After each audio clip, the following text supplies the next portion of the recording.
ప్రవీణ్ పగడాల గారని నా స్నేహితుడండి ఆయన. అలాగే ఆయన ఒక గొప్ప క్రైస్తవ ప్రచారకుడు కూడా. ఎప్పుడు ఎవరికి హాని చేసిన వ్యక్తి కాదు. ఆయన సడన్గా చనిపోయారు, అది అనుమానాస్పదంగా అని చెప్పి నాకు తెలియడంతో నేను వెంటనే ఇక్కడ రాజమండ్రి గవర్నమెంట్ హాస్పిటల్కి రావడం జరిగింది. నేను ఇక్కడికి వచ్చిన తర్వాత పరిస్థితి చూసి నేను ఇప్పుడు లోకేష్ గారు కలెక్టరల్ కాన్ఫరెన్స్లో ఉన్నారండి, సానా సతీష్ గారి దృష్టికి తీసుకెళ్ళాను. అలాగే ఇక్కడ స్థానిక ఎమ్మెల్యే గారు వాసు గారి దగ్గర కూడా ఈ విషయాన్ని తీసుకెళ్తున్నాను. రాజమండ్రి ఎస్పీ గారి దృష్టికి కూడా తీసుకెళ్తాం. ట్రాన్స్పరెంట్గా ఎంక్వైరీ జరిగి చాలా యాజ్ ఎర్లీ యాజ్ పాసిబుల్ దీనికి కారణం ఏంటనేది ఇది బయటికి తీసుకురావాల్సిన అంశం ఇది. ఎందుకంటే ఇది మత రంగు పులుముకుని చాలా సెన్సిటివ్ ఇష్యూ. ఇది ఇమీడియట్గా ఇది రాష్ట్రాలకు అంటుకునే ప్రమాదం ఉంది. కాబట్టి దీని మీద వెంటనే ప్రభుత్వం నుంచి పోలీసు నుంచి వెంటనే దీని మీద చర్యలు చేపట్టి దీనికి కారణం ఏంటనేది బయటకు తీసుకురావాల్సిందే నేను అందరిని రిక్వెస్ట్ చేస్తున్నాను. నేను అలాగే ఇప్పుడు వెళ్ళి ఎమ్మెల్యే గారితో మాట్లాడతాను, ఎస్పీ గారితో కూడా మాట్లాడతాను. ఇప్పుడు ఆ యాక్సిడెంట్ స్పాట్ ఎక్కడైతే యాక్సిడెంట్ అని కొంతమంది అంటున్నారు, ఇన్సిడెంట్ అని కొంతమంది అంటున్నారు.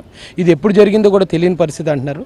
ఒకసారి అక్కడికి వెళ్ళి ఆ సిచ్యువేషన్ కూడా నేను ఒకసారి పరిశీలించి పోలీసు వారి దృష్టికి కూడా తీసుకెళ్ళి దీని మీద ఇమ్మీడియట్గా దీనికి సంబంధించిన నిజాలు ఏంటో బయటికి వచ్చే విధంగా నేను ప్రయత్నిస్తాను. అలాగే ఇక్కడ ఉన్న పెద్దలు, క్రైస్తవ పెద్దలు చాలామంది ఉన్నారు, వారి ప్రయత్నాలు వారు చేస్తున్నారు. ఏదేమైనా ఒక గొప్ప వ్యక్తిని ఈ రోజున క్రైస్తవ సమాజం కోల్పోయింది. ఎందుకంటే క్రైస్తవ సమాజం కోసం ఎవరితోటి ఏ విధమైన విరోధాలు లేకుండా ఆయన చాలా బాగా పనిచేసిన విధానం. కానీ ఆయన సొంత డబ్బులు, ఆయన ఒక సాఫ్ట్వేర్ కంపెనీలు ఉన్నాయండి ఆయనకి. ఆయన సొంతంగా సాఫ్ట్వేర్ కంపెనీలు పెట్టుకుని దాని మీద వచ్చే ఆదాయంతో చాలామందికి సహాయం చేసిన వ్యక్తి. చాలామందికి సహాయం చేశాడు. బైబిల్స్ అంటే బైబిల్స్ ఇస్తాడు, చదువుకోకపోతే ఫీజులు కడతాడు, ఎవరికైనా ఏదైనా ఇబ్బంది ఉంది నేను బతకలేకపోతున్నానన్న అంటే వ్యాపారాలు పెట్టించాడు. ఆ ప్రవీణ్ పగడాల గారు ఇలా సడన్గా అయిపోవడం అనేది నిజంగా మా నాన్నగారు చనిపోయారు.